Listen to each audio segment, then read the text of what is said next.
സമകാലിക രാഷ്ട്രീയ കേരളത്തിൽ നാം ഇന്ന് കണ്ടുകൊണ്ടിരിക്കുന്നത് ഒരു നെറികെട്ട രാഷ്ട്രീയ കളിയുടെ ഭാവമാണ്.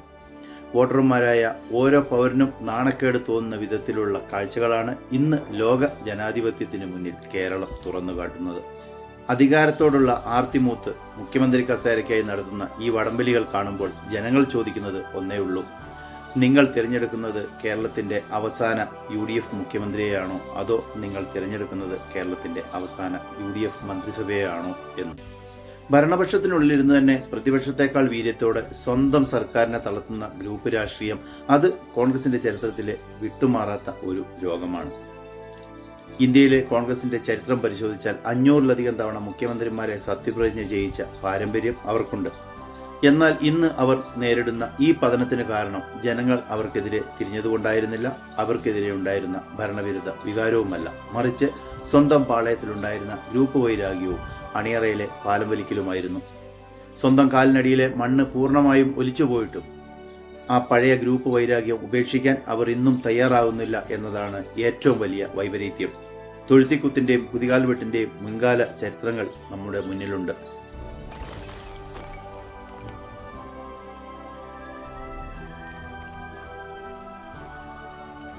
കരുണാകരൻ മന്ത്രിസഭയുടെ കാലത്ത് മുന്നണിക്കുള്ളിൽ തന്നെ പാലം വലിച്ച് ഗ്രൂപ്പ് പോരുകളും സ്വന്തം സർക്കാരിനെ തകർക്കാൻ ശത്രുപക്ഷമായ LDFുമായി ചേർന്ന് അധികാരം പങ്കിട്ട അനുഭവവും കേരള രാഷ്ട്രീയത്തിലെ കോൺഗ്രസിനുണ്ട്. അന്ന് സ്വന്തം മുന്നണിയെ പ്രതിരോധത്തിലാക്കി കോൺഗ്രസിന്റെ വലിയ നേതാക്കൾ ഇടതുപക്ഷത്തോടൊപ്പം ചേർന്ന് അധികാരത്തിന്റെ ഉന്നത സ്ഥാനത്തിരുന്നത് നമ്മുടെ മുന്നിൽ വലിയ ഉദാഹരണങ്ങളായിട്ട് ഇപ്പോഴുമുണ്ട്. നിയമസഭയ്ക്കകത്ത് മൗനം പാലിക്കുമ്പോഴും പുറത്ത് പ്രതിപക്ഷത്തിന്റെ റോൾ ഏറ്റെടുത്ത് സ്വന്തം സർക്കാരിനെ തളർത്തുന്ന രീതി കോൺഗ്രസിന്റെ ശാപമായി ഇന്നും തുടരുന്നു. ഈ ഗ്രൂപ്പ് രാഷ്ട്രീയത്തിന്റെ ഏറ്റവും ഭീകരമായ മുഖം നാം കണ്ടത് ISRO ചാരക്കേസിന്റെ കാലത്താണ്.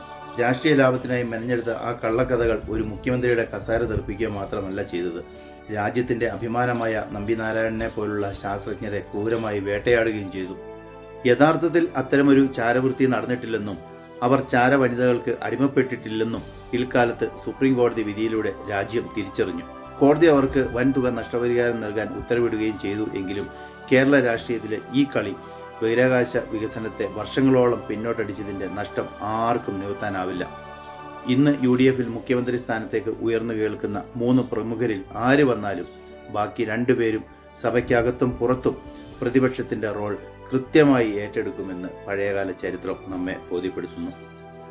സ്വന്തം ഗ്രൂപ്പ് നേതാവിനായി ഇന്ന് തെരുവിൽ ആവേശത്തോടെ ഇറങ്ങുന്ന ഈ പ്രവർത്തകർ കഴിഞ്ഞ 5 വർഷം ജനകീയ പ്രശ്നങ്ങൾക്കായി ഇതേ ആവേശം കാണിച്ചിരുന്നെങ്കിൽ കേരള ചരിത്രം മറ്റൊന്നാവുമായിരുന്നു. അധികാരം എന്നത് അവസാനത്തെ അത്താഴമല്ല, മറിച്ച് ജനങ്ങളോടുള്ള പ്രതിബദ്ധതയാണെന്ന് രാഷ്ട്രീയ നേതൃത്വങ്ങൾ തിരിച്ചറിയണം. അല്ലെങ്കിൽ വരാനിരിക്കുന്ന ചരിത്രം നിങ്ങളോട് ഒരിക്കലും ക്ഷമിക്കില്ല. Untold histories, unhealed scars.